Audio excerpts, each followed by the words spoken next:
surviving. Everything I do it for my girl. Never been like you, yeah. Baby, don't you see me? I am fighting for my life, yeah. When I'm working hard, you only see me criticize me. Yesterday I fall apart. Yesterday you push me back, but today I rise. I guess you think that you are better. You make fun of my flaws, boy. Let me tell you something more, yeah. Someday I'll be in the haze. Who will sit in the flames? It's you. I guess you think that you are better. You make fun of my flaws, boy. Let me tell you something more, yeah. Someday I'll be in the haze. Who will sit in the flames? It's you. Someday I'll think that you are better. You make fun of my flaws, boy. Let me tell you something more, yeah. Someday I'll be in the haze. Who will sit in the flames? It's you. But you don't know me, don't you dare to talk at me. I was burning in the flames and I'm surviving. Everything I do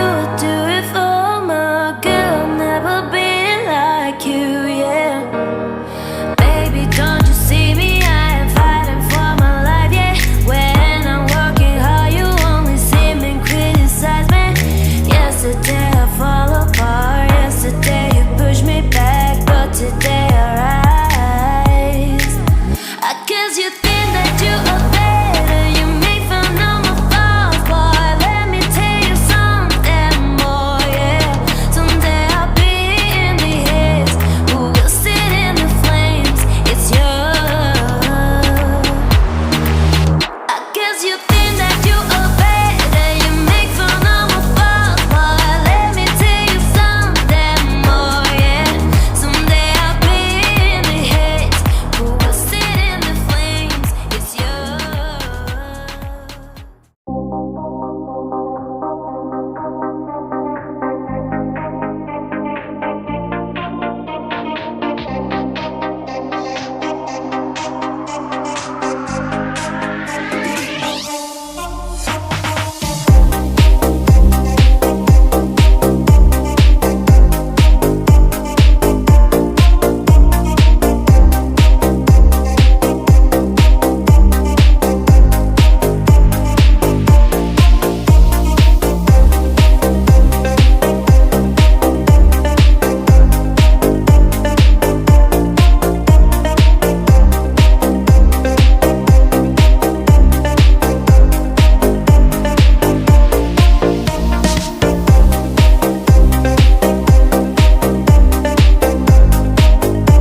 လုံးပဲမင်္ဂလာရှိတော်ညနေခင်းချိန်ကသမီးပါခင်ဗျာတနေ့ကြီးမြန်မာ Hair Trading ရဲ့ Founder မမွေးမွေးရဲ့မွေးနေ့မင်္ဂလာပွဲခမ်းနားနဲ့အတူတကယ်ကိုထူးထူးခြားခြားဒီနေ့ကုန်သိန်းများအားလုံးကိုလည်းဖိတ်ခေါ်ရင်းနဲ့တနေ့ကြီးမြန်မာ Hair Trading ရဲ့18နှစ်ပြည့်နှစ်ပတ်လည်ပွဲခမ်းနားနဲ့အတူအကိုနဲ့မမတို့ရဲ့မင်္ဂလာနှစ်ပတ်လည်18နှစ်ပြည့်ပွဲခမ်းနားကိုအခုလိုမျိုးယနေ့ရဲ့ဝေရနေပြီးတော့ကျွန်တော်အပေးချင်းမြကြတဲ့ဧည့်သည်များအားလုံးကာယဒုက္ခစိတ်ဓာတ်ဒုက္ခနဲ့ပြာတော့ဒုက္ခနဲ့ပြည့်စုံနိုင်ပါစေဒီနေ့ကတော့မမရဲ့မွေးနေ့မွေးလာမွေးရတိုက်ဆိုင်တဲ့ထူးခြားရင်းနေ့ဖြစ်ပါတယ်ဒီနေ့မှာဆိုရင်ပျော်ပြည့်အစီအစဉ်အရာဖိတ်ခေါ်ထားတဲ့ Rhythm of Heart Music Band ရဲ့ပျော်ပြည့်အစီအစဉ်များကိုပြည်သူချစ်ဒေသရှင်များကနေပြီးတော့ပျော်ပြည့်တင်ဆက်ပေးမယ့်အစီအစဉ်အဲ့ဒီအပြင်ဧည့်သည်များအားလုံးပျော်ရွှင်ရစေမဲ့အမတ်တရ game စီစဉ်တဲ့သူ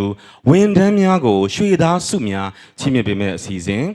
အဲ့ဒီအပြင်လေးစားပါတော့တနေ့ကြီးမြန်မာ Hair Trading ရဲ့ကုန်တင်ကြီးများအားဂုံပြုရွှေသားစုများပေးရချီးမြှင့်မယ့်အစီအစဉ်ပေါင်းများစွာပါဝင်ပါတယ်ဒါကြောင့်မလို့ပျော်ရွှင်စွာဆွေးနွေးကြဖို့အတွက်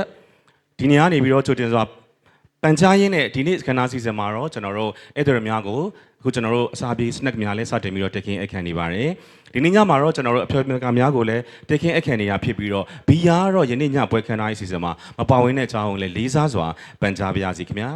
ဟုတ်ကဲ့ပါချစ်ခင်လေးစားရတဲ့ဧည့်သည်တော်ပေါင်းတို့ခင်ဗျာကျွန်တော်တို့မွေးနေ့မင်္ဂလာပွဲခမ်းနားစီစဉ်စတင်ဖို့အတွက်အချိန်ခါရောက်ရှိလို့လာပြီဖြစ်တဲ့အတွက်မွေးနေ့ရှင်မမွေးမွေးကိုမဖိတ်ခေါ်မီမှာ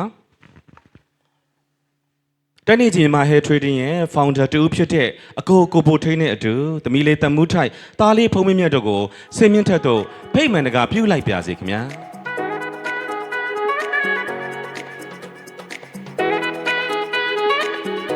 All right စနိုဝိုင်မင်းသမီးလေးလိုပဲသမီးလေးတမူးထိုက်လက်ကုပ်တံများချားပါစေခင်ဗျာ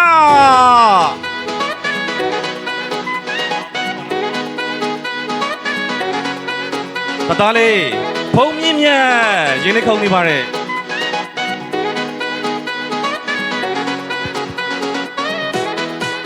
သမီးလေးစမောကြပါ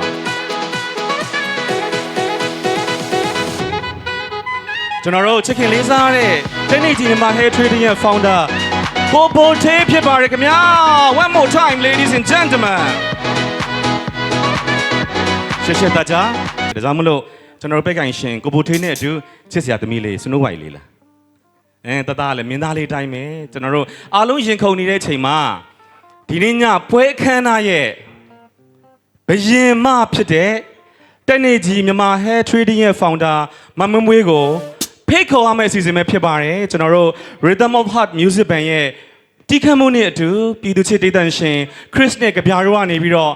မွေးနေ့ရှင်မမမွေးကိုဖိတ်ခေါ်ရင်ဧည့်သည်များအားလုံးရဲ့လက်ခုပ်တံများကြားပြရစေလားခင်ဗျာအားလုံးမင်္ဂလာပါ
ညောင်ပရင်မှာ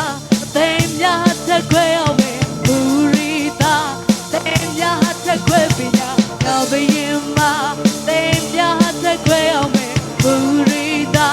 သိမ်းများဖန်တော့ကတာညောင်ပရင်မှာ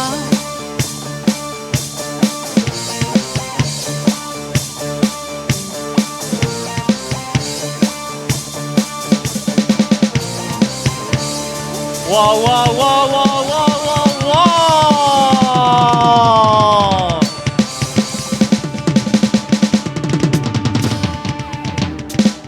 ကျွန်တော်အားလုံးချစ်ခင်လေးစားရတဲ့တန်နေကြီးမြန်မာ Hair Trading ရဲ့ founder မမွန်းမွေးအတွက်ကို Happy Birthday ဆိုတဲ့နှုတ်ခွန်းဆက်စကားလေးအားလုံးကြားပါရစေခင်ဗျာ3 2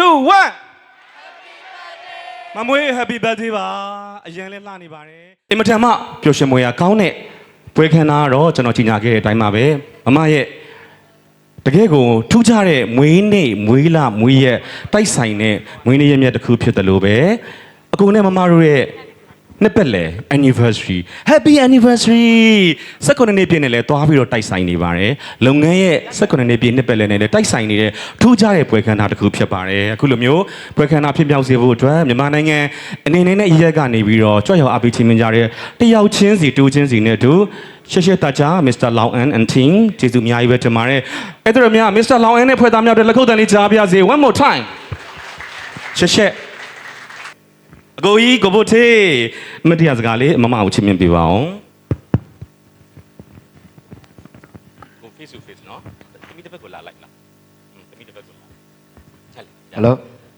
ဟုတ်ဒီနေ့ကြွရောက်ကြတဲ့အပိတ်တဲ့များအားလုံးပဲမင်္ဂလာပါလို့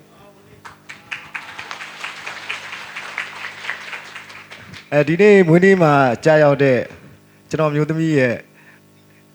မွေးနေ့မွေးလမွေးရက်ထက်တဲ့နေ့မှာစပြီးတော့နောက်နေ့ပေါင်းများစွာတိုင်မိသားစုနဲ့အတူချွတ်ချင်းစရာနေ့ရက်တွေကိုဖျက်တမ်းနိုင်ပါစေလို့ဆုတောင်းပေးလိုက်ပါတယ်အားလုံးကိုကျေးဇူးတင်ပါတယ် နောက်တစ်ခွန်းကြားခြင်းနဲ့တဲ့ဧည့်သည်တွေကဟုတ်တယ်နော်အရန်ပါဖြစ်တယ်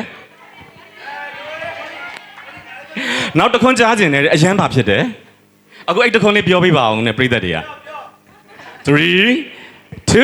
1အရန်ချစ်တယ်မိမအောင်လည်းနော် ဝါဝါဝါ ဒါဘဝရဲ့မှတ်တိုင်တစ်ခုပေါ့နော်မွေးနေ့မွေးရက်မွေးလာထပ်တာရောကျမဒီလိုဒီနေရာကိုရောက်ဖို့ ဒီဘက်ပြောလိုက် ကျမမှာနှစ်တည်းအကြာကြီးစူးစမ်းခဲ့ရပါတယ်အဲ့တော့မျိုးမျိုးနယ်နယ်ကနေပြီးဥဥတော်တော်ကိုကိုမမမောင်လေးညီမလေးတွေတူလေးတွေတူမလေးတွေကျမကိုရှစ်လို့ခင်တွေ့ကြလို့အခက်ခဲတွေမိုးရင်းညို့လာခဲ့ကြတကယ်ကျေးဇူးတင်ပါတယ်ပျော်လဲပျော်တယ်ကျမအမျိုးသားအောင်လဲအရန်ကျေးဇူးတင်ပါတယ်ကျမတို့ကတော့လုံးဝတန်ဖိုးမဖြတ်နိုင်ပါဘူးကျမလိုတရဘာဖြစ်ရှင်တော့ဘာလိုချင်တော့ဘာမှမညိုညင်မဲနဲ့အားလုံးလိုက်ရောပေးတယ်အဲ့အတွက်ကျေးဇူးအများကြီးတင်ပါတယ်နော်အများကြီးရှစ်တယ်နော်ဝါဝါဝါကျွန်တော်တို့အကူနဲ့မမရဲ့တစ္ဆာစကားလေးပါတပါးလေးကြားလိုက်ရအောင်နော်သမီးကလည်းသမီးကိုမွေးနေ့ဆုတောင်းလေးပြောပြပါအောင်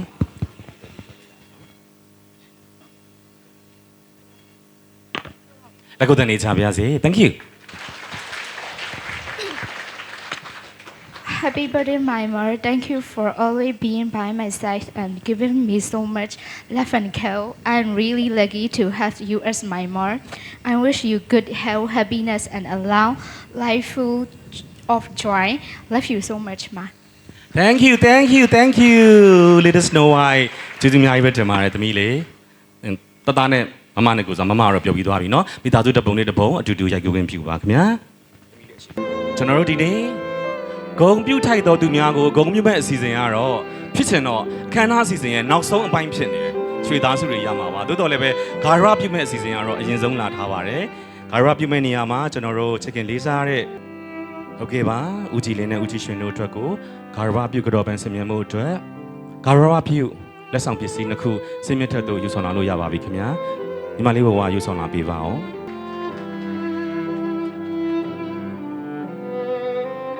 အခုလို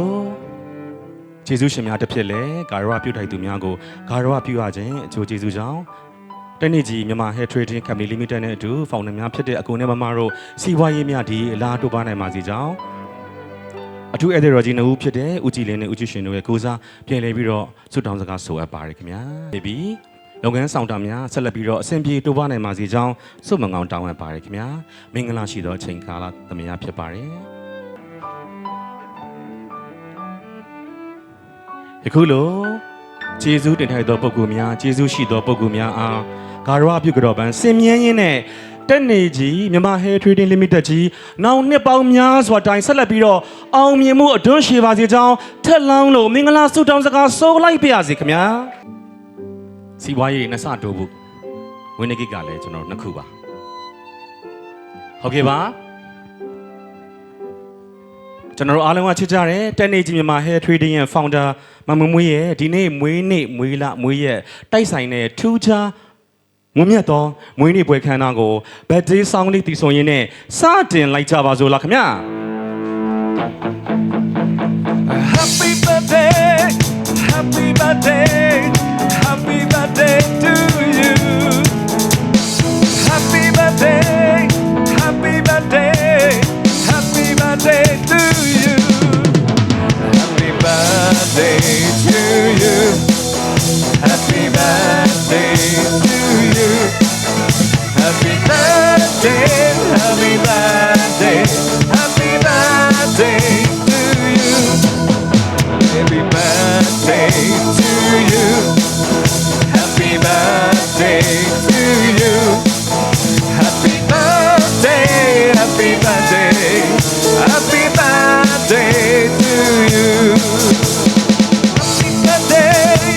Happy birthday Happy birthday to you Happy birthday Happy birthday Happy birthday to you May I bless you always May I bless you always May I bless you dear Happy birthday to you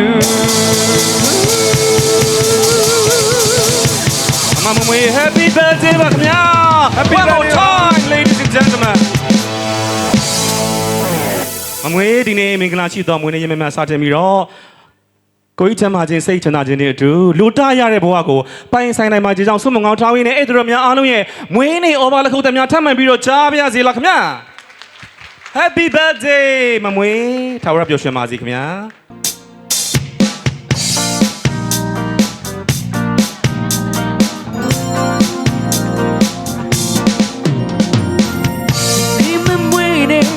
Good morning, baby. I'm standing all in my life.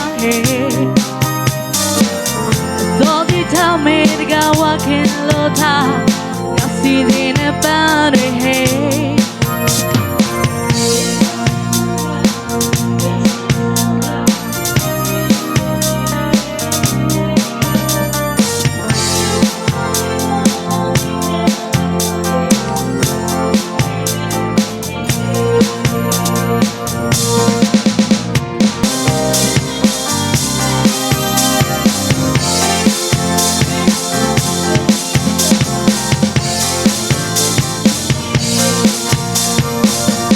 Turn a dream of anybody, bitch on the to me, babe. I'll go me when it last 3 days. And yet they don't know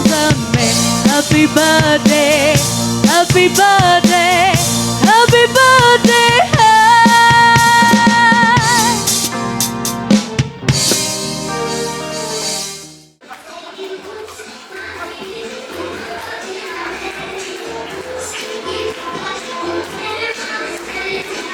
Melody စားပါရစေခင်ဗျာဝင်းနေများကိုကိုနေမမပြန်နေပြီးတော့ဂုံပြည့်တဲ့အနေနဲ့ရွှေသားဆိုရင်ချင်းချင်းတော့ဖြစ်ပါတယ်ခင်ဗျာ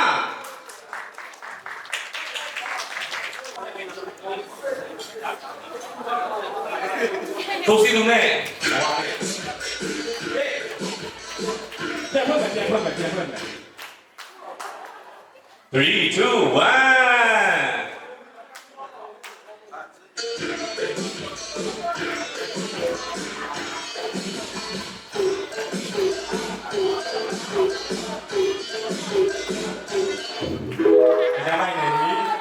ဟုတ်ကဲ့ပါခြေသားစုများပေးတဲ့ချိန်ကဖြစ်ပါတယ်နောက်တစ်ခါပဲကျွန်တော်မဟုတ်သေးဘူးနော်ထုံးစံတိုင်းကြည့်ရမလား3 2 1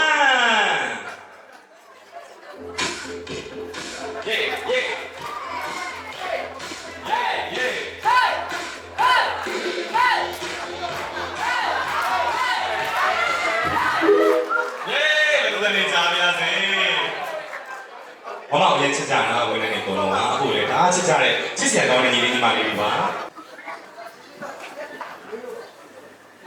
哎，你看有没好不喏？后来他说3 2 1。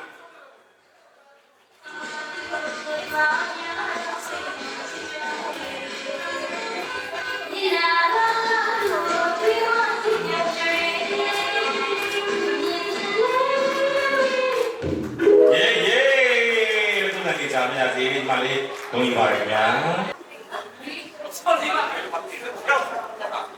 ဟုတ်ကဲ့ပါ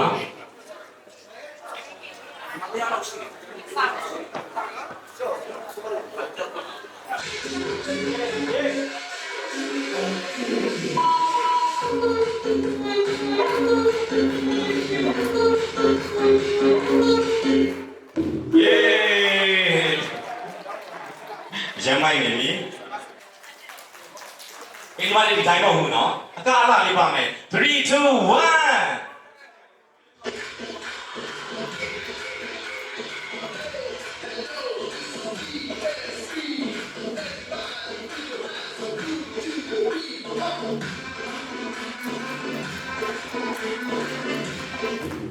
Yay Congratulations ပါ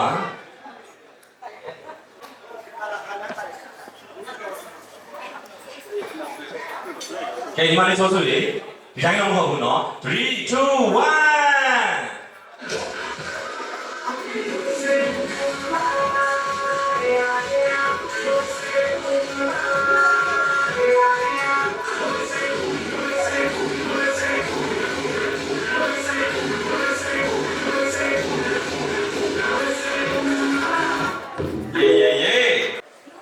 Congratulations ပါဒီမှာလေးဆိုဆိုကုန်ပြီပါတယ်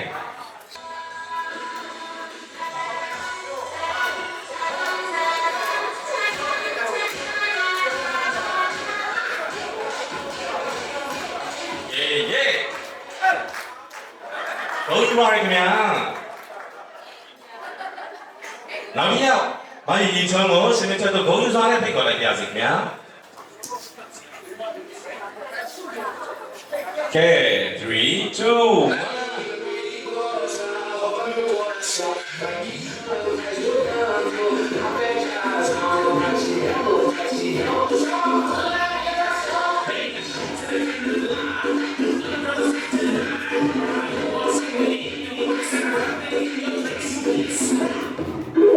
Congratulations, Madam Ivania.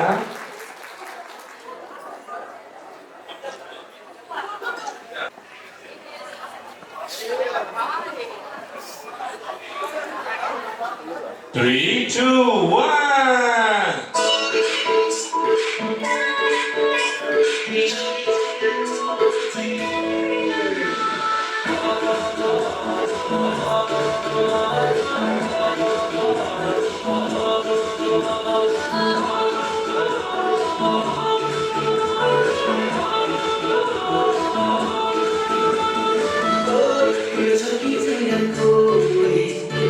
Oh,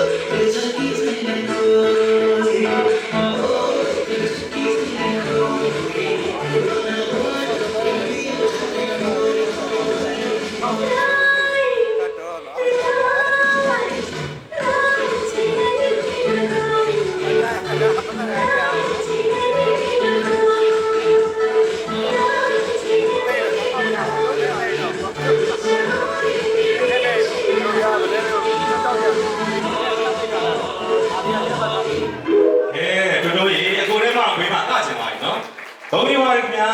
ရွှေသားစုလက်ခံပေးပါဦးခင်ဗျာ one more try ladies and gentlemen လက်ခုပ်တည်းများချားပါရစေ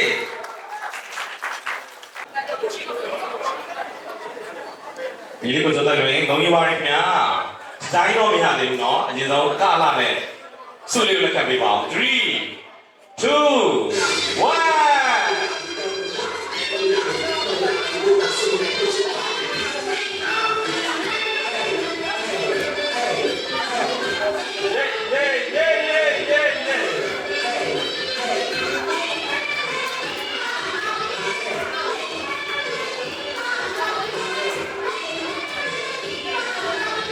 1ချားပါစေ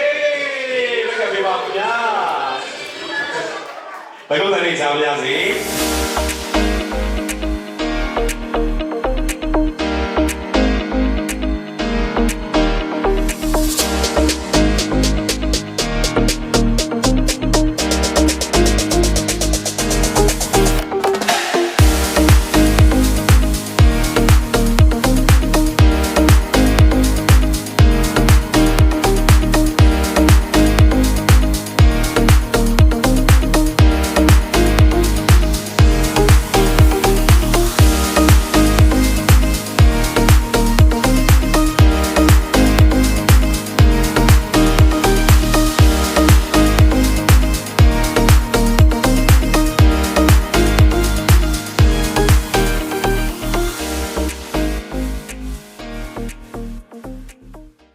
တရုတ်ပြည်ကနေတကူတက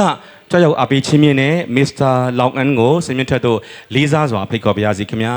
For next occasion I would like to honorably welcome Mr. Long An all the way from China to deliver birthday congratulatory speech on the stage အဲ့ဒါများခင်ဗျာကျွန်တော်တို့ချစ်ခင်လေးစားတဲ့ Mr. Long An ကိုလက်ခုပ်တန်းချေကြီးနဲ့ကြိုဆိုပေးပါအောင်ခင်ဗျာ